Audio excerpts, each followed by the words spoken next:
Welcome to Counsel Culture, the Business of Law podcast brought to you by Byfield.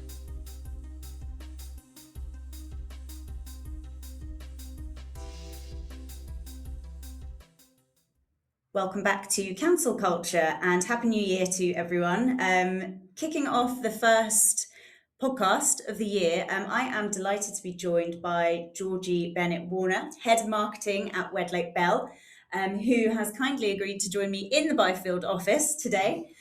So I'm really looking forward to the discussion. Georgie was instrumental in the team that led the rebrand of Wedlake Bell in 2025.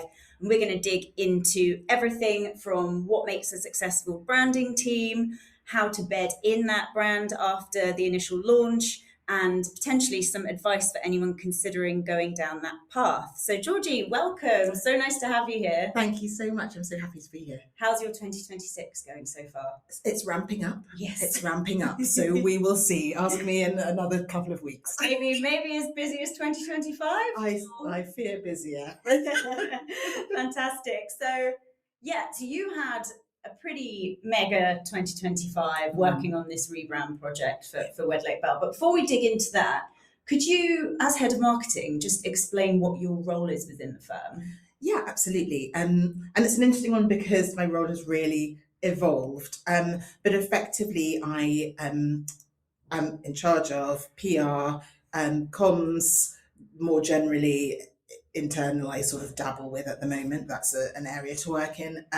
Events, digital, and now brand. So it's a lot of things that are going on within that role. Yeah, that is a broad remit. What did you start out by doing? Do you have a kind of specialism within that very, very broad remit? So I started out as PR. And having had a career in journalism before I made that move over, and I worked in PR for quite a period of time. When I moved over to Wedlake Bell, I decided that I really wanted a bit more. I was really keen to expand out into areas of expertise that I had experience that I'd had outside of the industry, and so head of marketing came up, but comms is my background. Fantastic. And do you still carry the journalism approach with you to your job today? I do, yes. And it's an interesting one. I've seen quite a lot about it recently, about that, the sort of skills that you pick up. And I think that the key thing I still always think is, where's the hook? Is this interesting? And I think that you can apply that to so much of what I do on a daily basis. Is anybody actually going to want to read this? So cast your mind back to 2025. So you'd recently joined Wedlake Bell and you were starting to pull together your comms plan. Exactly. And realised that perhaps there was a bit of a disconnect between the brand and what you needed to further the comms goals. What was that? Could you talk us through that moment? How did you come to that realisation? Of course. So I joined the firm about a year previously and was really keen. I joined as head of PR and comms, and the natural thing is to start to align your comms plan with your firm values, with goals that the firm has. And the firm had a lot of those things. But what I realised when I was starting to write this plan was that we didn't have a brand that sat with a lot of those goals and values that we had. So our strategy didn't actually match with our website. We weren't sharing our value system very much internally in an official capacity, I suppose. And it was just difficult to pinpoint what the firm was and the personality of the firm. So when starting to write and put together a plan, I was really struggling to grasp onto anything to speak to journalists about, to speak to my team about. And so I went to my boss, Peter Skinner, and said, have we considered brand? And it did start as a fairly superficial thing, to be completely honest, from perspective of our website was just not fit for purpose. And he turned to me and said, something I've been thinking about since I joined. So that was the real moment that I realised that there is such a strong connection between how you communicate a firm and how a firm looks to a viewer, to somebody who's approaching you, and what that actually means. That joined up thinking, I think, is really important because more often than you would care to think, Rebrand is very much the visuals. It's Absolutely. a logo change, Yeah. or it's that kind of superficial layer of, we need to refresh, we need to be fresher, we need Exactly. to, without digging into the whys. And it's really interesting that you kind of started with the values and the cultural aspect, and that was kind of one of the triggers. The firm obviously had quite a rich heritage when you joined. Yeah. So while you're starting to map out how to approach the rebrand, how do you balance those two elements? I think it's a challenge, and we had to be, from very early doors, we were very sure that our culture didn't need any changing. It just needed to be shared. And the same with our history, that we weren't going to run away from the fact that we are a very old firm, one of the oldest in the city, and we are very proud of that heritage. And there was a practical perspective as well to that, because due to the age and the history of our firm, we have a lot of people who have worked at the firm for a significant period of time, for the majority of their career. And so in being able to present the idea of rebranding, we didn't want to immediately alienate people with them thinking, oh, and they're going to just lose everything that this firm stands for. So it was always front of mind, and we had to that was where the sort of desire for transparency through as much of the process as possible came from. Yeah, it's a interesting point you make, because many partners will have grown up in the firm and will kind of live and breathe that brand and have their own views and what it means to them. And it's quite an emotional process, I imagine, as well. Absolutely. And actually, I think it's been really interesting to watch, because I don't think people always realise how emotionally attached they are to something until they feel threatened by it changing. And we had to be really conscious of that and respectful of it. A lot of people are managing partner trained at the firm, and our head of disputes trained at the firm. We have a lot of very senior leaders within the firm who have, a lot of emotional sort of attachment to the firm, and we didn't want to in any way, shape or form touch that, because I actually think it's one of the strengths. Mm-hmm. It's a balance though, right? Because there's, on the one hand, too many cooks. Yes. We all know, like, everybody wants to be involved because they do feel very strongly about a rebrand. And I think this is applicable kind of across the board, not just in this sector. Everybody wants to be involved. It's also a fun, exciting project to be involved in. But you want that transparency, but equally, nothing will get done if there are too many people involved. And you had quite an interesting approach to balancing that. Could you maybe talk us through how you went about it? Yeah, of course. So we actually put together the idea of forming a committee.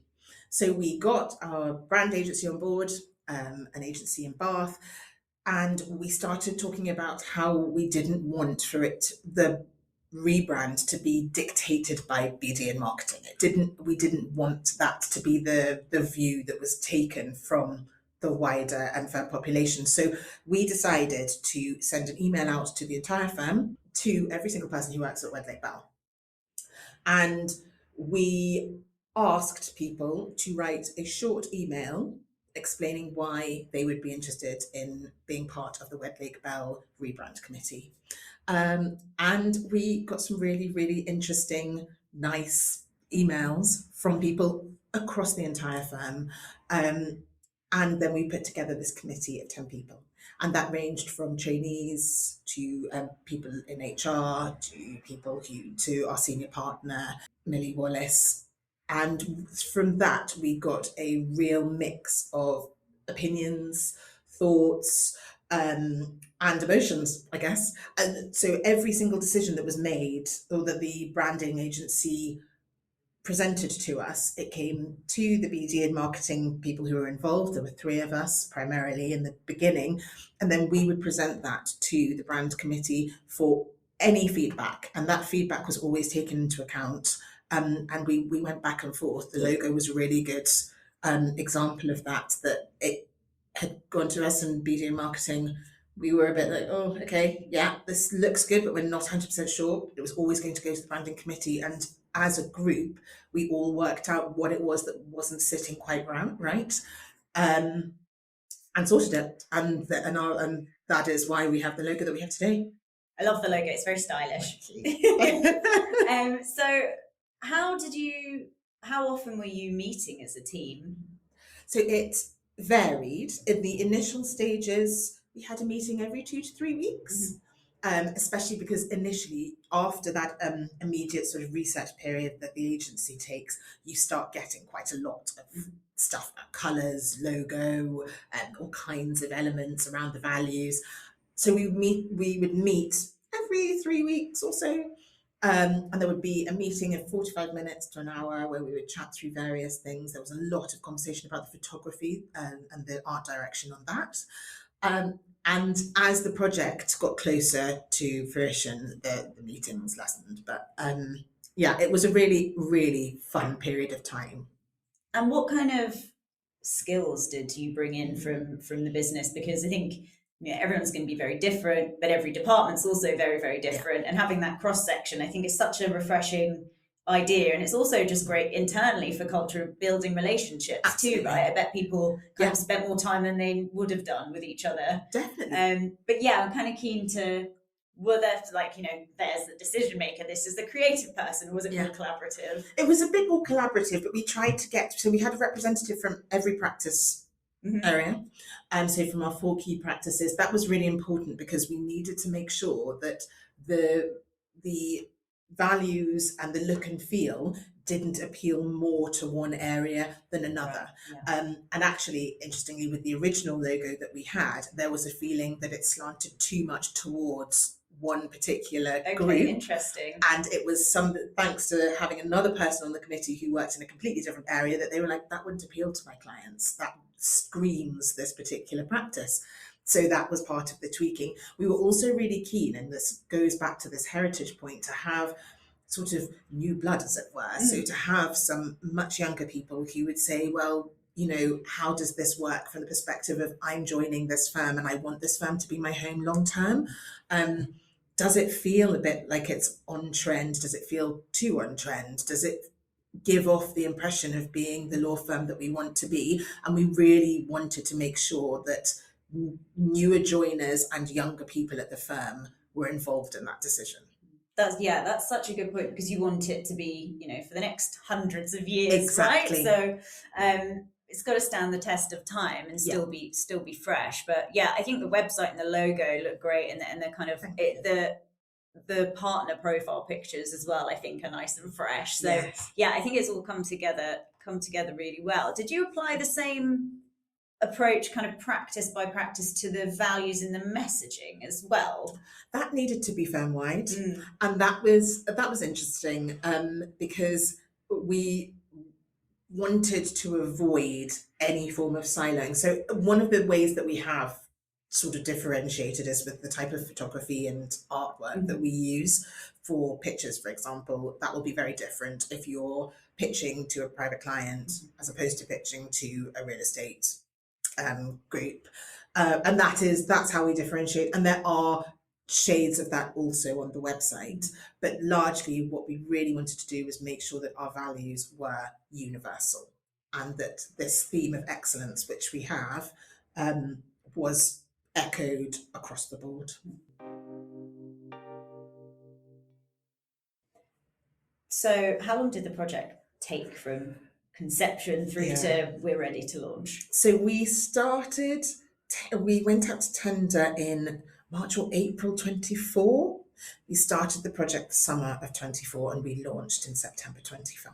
Fantastic. So it must have been a nice moment. It was an amazing moment. I think it was, it felt like such an achievement. It was so different to what we had before. And we did try to sort of create some buzz around the launch and the new brand quite early on. So it wasn't like on the first week of September, everybody just received a notification to say you log in. Everything was different.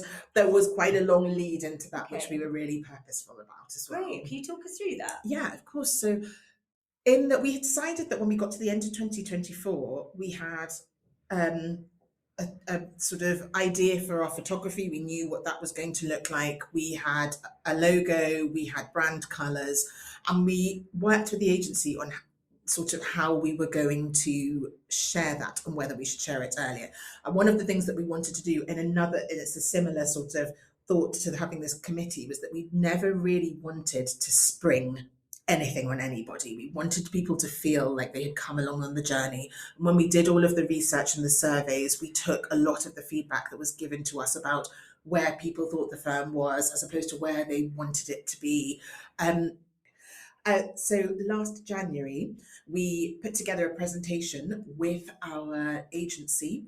We wrapped the 2 conference rooms in graphics that represented our new values. We showcased the new photography. Martin, our managing partner, did a voiceover on a video that we put together, which sort of exemplified what we wanted this brand to mean for the firm.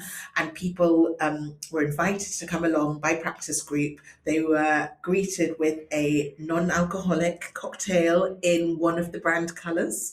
Nice.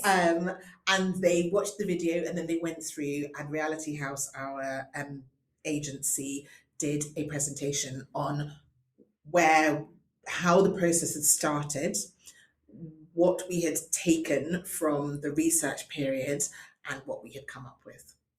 And that went really, really well. We had a really good reaction to that, and people were able to see what was coming, and they were able to understand why the decisions had been made, and who by as well, because a lot of the committee members were, there to chat to people.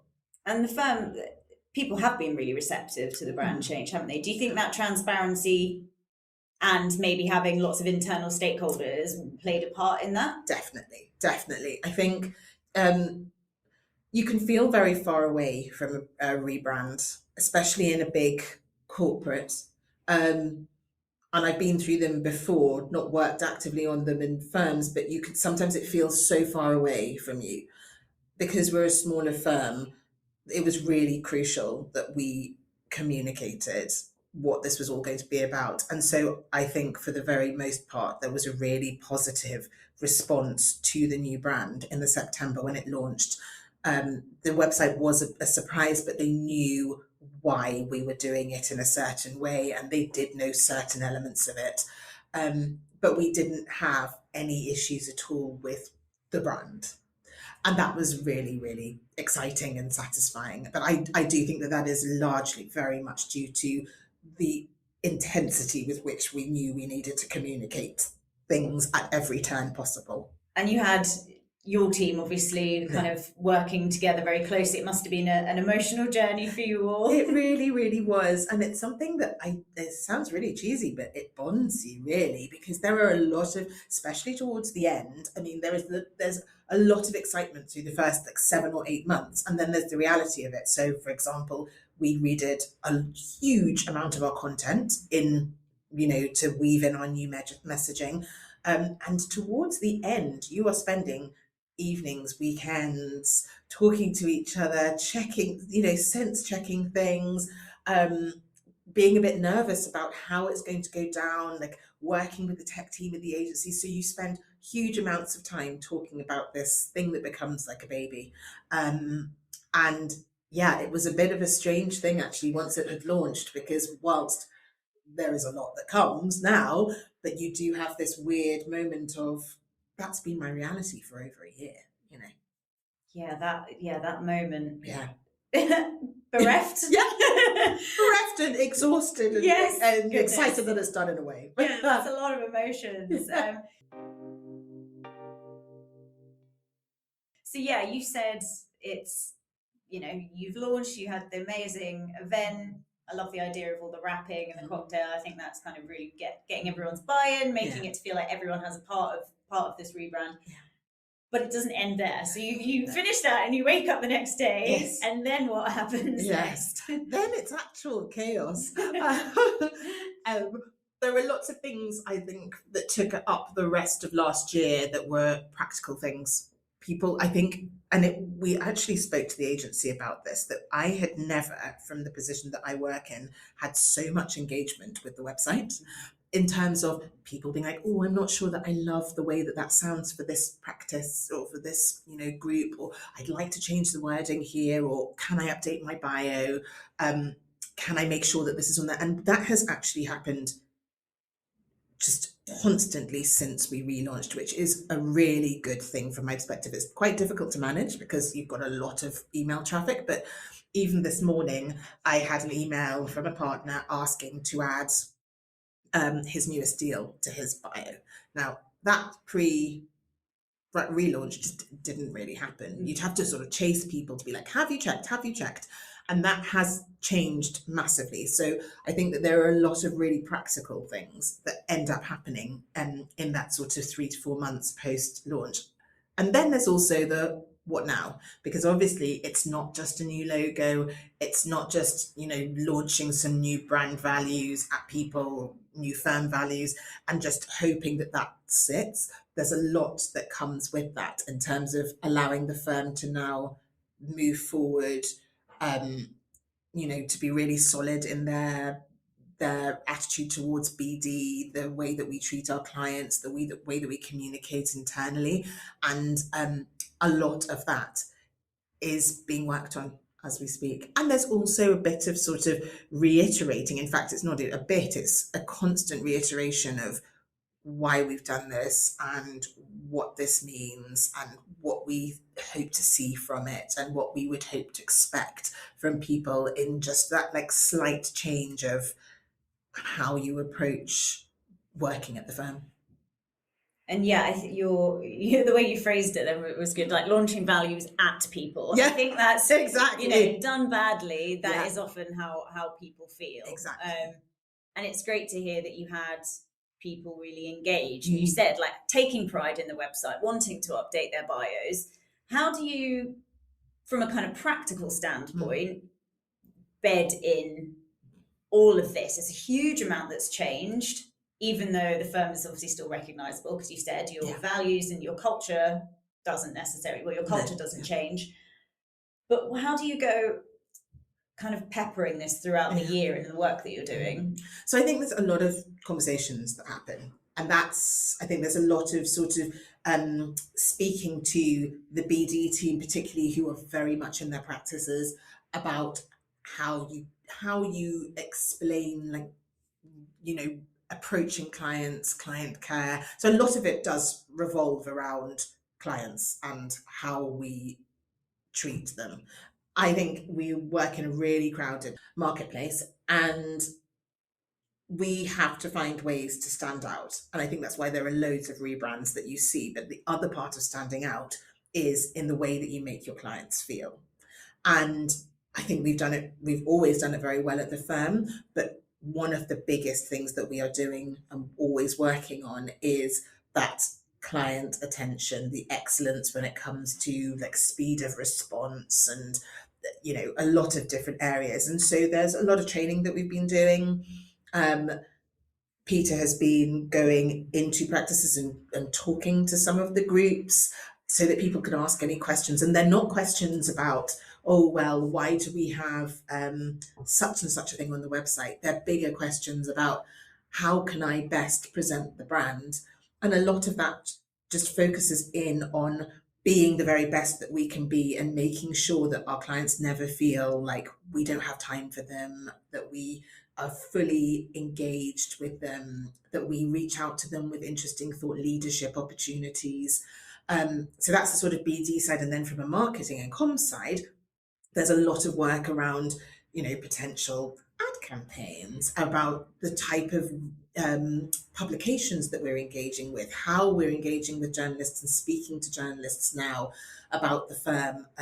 We've gone through a massive growth period, and it's a big thing on my list is making sure that people are really aware of just how hungry the firm is and how much it's grown in a very, very short period of time. So there are sort of two prongs to how we're doing it, the internal and external. From an internal perspective, the people that are coming into the firm that perhaps don't have a preconception or they haven't lived through the brand to date, how are you approaching that with them? Yeah. So we have developed a brand book which goes out to every new joiner, which has a welcome and introduction from our managing partner and senior partner, and then it has quite a lot of information on the rebrand, and it takes them on the journey of where we were, why we wanted to rebrand, and what that means, and what we sort of hope that has created. And that, I think, is always like a really good thing. Every single person in the firm has one to be able to look at. It also looks beautiful. We put a lot of effort into that. And then when it comes to things like onboarding, it's making, I've worked on a bit of an onboarding system actually, which is just the first sort of strand of excellence, which is when somebody joins, like making sure that before they join, like we've got all of the information. So on their first day, technically they'll see their profile on the website, they'll have a new photograph in the style of the firm, and you just keep things very smooth. And I think that makes quite a big difference in people sort of going, oh wow, okay, we are, we have process here, we're friendly, we're approachable, there's a lot of passion here for the firm, and I hope they want to emulate that. Apart from the anecdotal feedback that you had, which sounds all very, very positive, how can you measure the impact that the brand change has had? It's tricky at the moment, and I probably would go back to just the amount of engagement that we have with it, the questions that we get, the engagement with the site from a content perspective particularly, and yes, I think those are probably the two main things at the moment. I think as time goes on though, and I would fully expect that by the end of the financial year, we will be looking at the traffic that comes into the website, an uptick in PR opportunities, and how much the firm is being spoken about, as all a part of how we measure it. But it's tricky in the first sort of 6 months, and you have to sort of take a lot of that anecdotal stuff, and as long as people aren't complaining about it, exactly, at a staggeringly scary rate, you're pretty good, because there's so much work that still needs to be done in terms of making sure that it becomes everybody's norm. And you and your team, I imagine that will be a key focus for 2026. Absolutely, and it is our biggest focus. I think that when we started this year, I think we were all extremely tired at the end of last year, but this threads through to everything from, interaction and the way that we are looking at our digital platforms, how we are measuring, meetings with our clients, engagements, through to events, what that event experience now is that at the level that we want it to be? Are we choosing the right venues? When we do something in-house, is the content engaging enough? Are we making sure we're doing the proper follow-ups? There's also like quite a big job around branding and making sure that everything looks uniform that goes out of the building, which is yes, that can be a very, very difficult beast to tame. Yes, it really the can. Dreaded PowerPoint template. And it's also amazing that how many little, templates pop out of the woodwork months Getting very later. creative. So there's a lot of that rebranding, and then there's obviously the constant communication. So a big, exciting year, it sounds like. Yes.